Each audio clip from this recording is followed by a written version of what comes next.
So you want to get fluent in a new language. Maybe you bought a new app, maybe you're following a polyglot here on YouTube, you are focused in. But in the back of your mind, you have this reminder that you've been through this before. You are so focused and you work so hard to get fluent, but then you get stuck again. And you're not really sure what's missing because you are committing everything. You are throwing everything into your language learning. I'm about to let you in on a little secret. Trying to get fluent is keeping you stuck in your language learning. And I say that as somebody who spent way too many years trying to get fluent before I figured this out. So in this video, I'm going to give you a bit of a shortcut.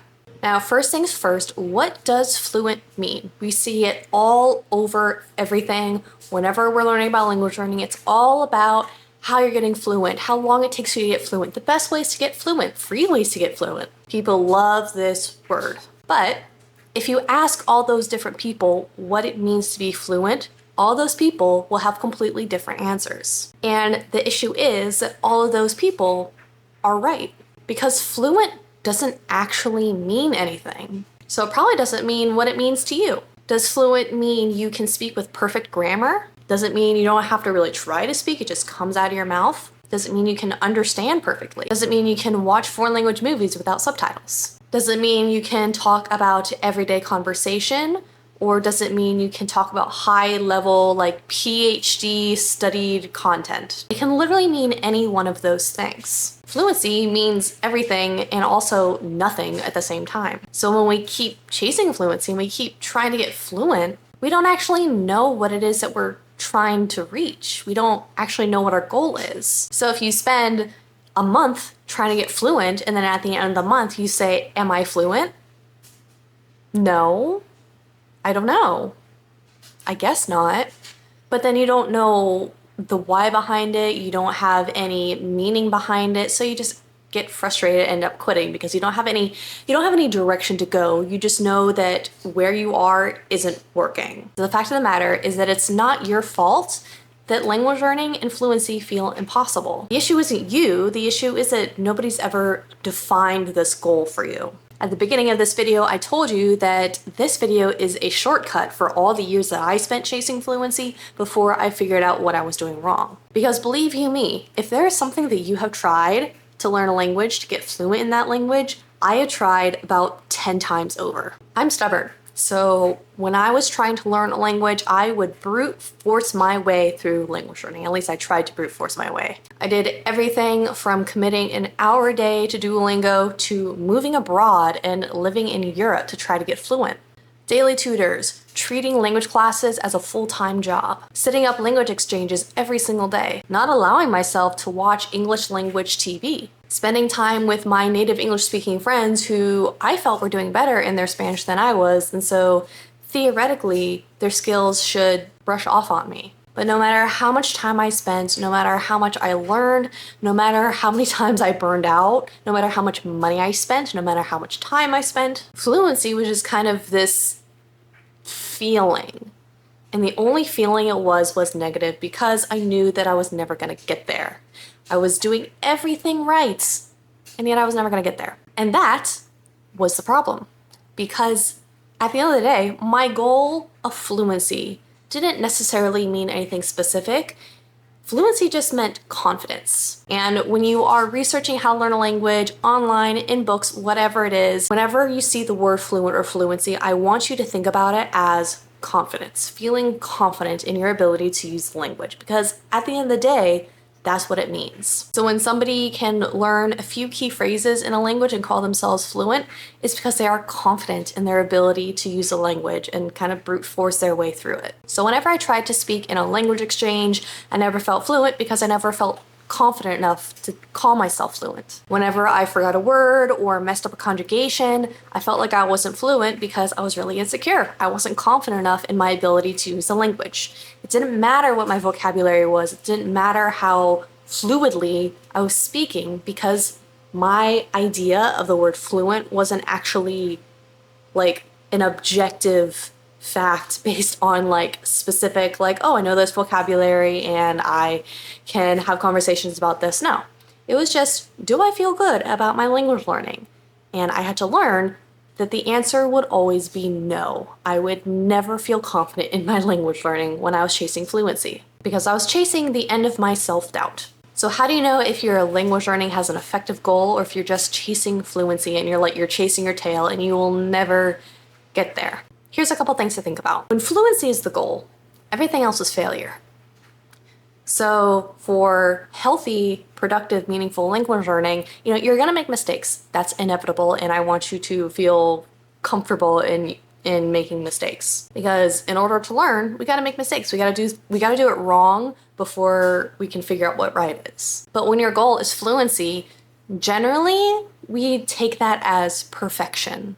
Fluency and perfection are not the same concept. It can be really, really easy to focus hard on the mistakes that we make and use that as proof that we are not fluent and that we are failing. But in reality, those mistakes are proof that we're learning. So it's kind of like a mindset shift that can be really helpful. And if you feel really embarrassed by your skills or lack thereof in your language learning, there's so many people here on the internet who love to talk about how fluent they get so quickly, so easily. Again, replace the word fluent with confidence. That's all it is. It's not a difference in skill. It's not that you're farther behind and they're farther ahead. And remember, people like to only post their highlight reels. They don't talk to you about the mistakes that they're making. They don't tell you about the situations that didn't really go as planned and that prove that they're not actually that skilled. They take like a tiny 2% little segment of their language learning, put it on the internet and say, wow, look how fluent I am. Look how confident I am. It's easy when you don't have to show the whole picture. You only have to choose the pieces of the picture that benefit you and make you feel good about yourself. Because remember, their idea of fluency is something that they use to kind of show off on the internet. It's not realistic for real life, everyday human language learners. Fluency is not a helpful goal to try to achieve because by definition, you'll never get there. Instead, you'll keep trying to get there and maybe you'll buy their course. So, all that said, if you are stuck in this fluency void where everything feels terrible and you're still so motivated to learn your language, but you just kind of feel hopeless, I'm going to give you a little tip to erase that void and give you something specific to hold on to and to keep your language learning moving forward in a consistent, sustainable way. I want you to take the word fluent and throw it out. I don't want you to worry about it. Fluent doesn't exist. Fluent is just a synonym of confident, and confidence comes with time and experience, and it's not something that you're going to be able to just achieve. It'll take practice, and it's not something that you can objectively control. So forget fluency. Instead, think about what you actually want to do in your language learning. This is the second step that I take with my clients when they join me in the method. Hyper-focus on what goals you want to achieve and be specific. So for example, do you want to have conversations with friends in your target language, native speaking friends? Do you want to be able to understand a certain TV show without subtitles? Do you want to maybe order takeout from a local Mexican restaurant and be able to speak with them in Spanish? Do you really enjoy a musical artist and you want to be able to understand their music?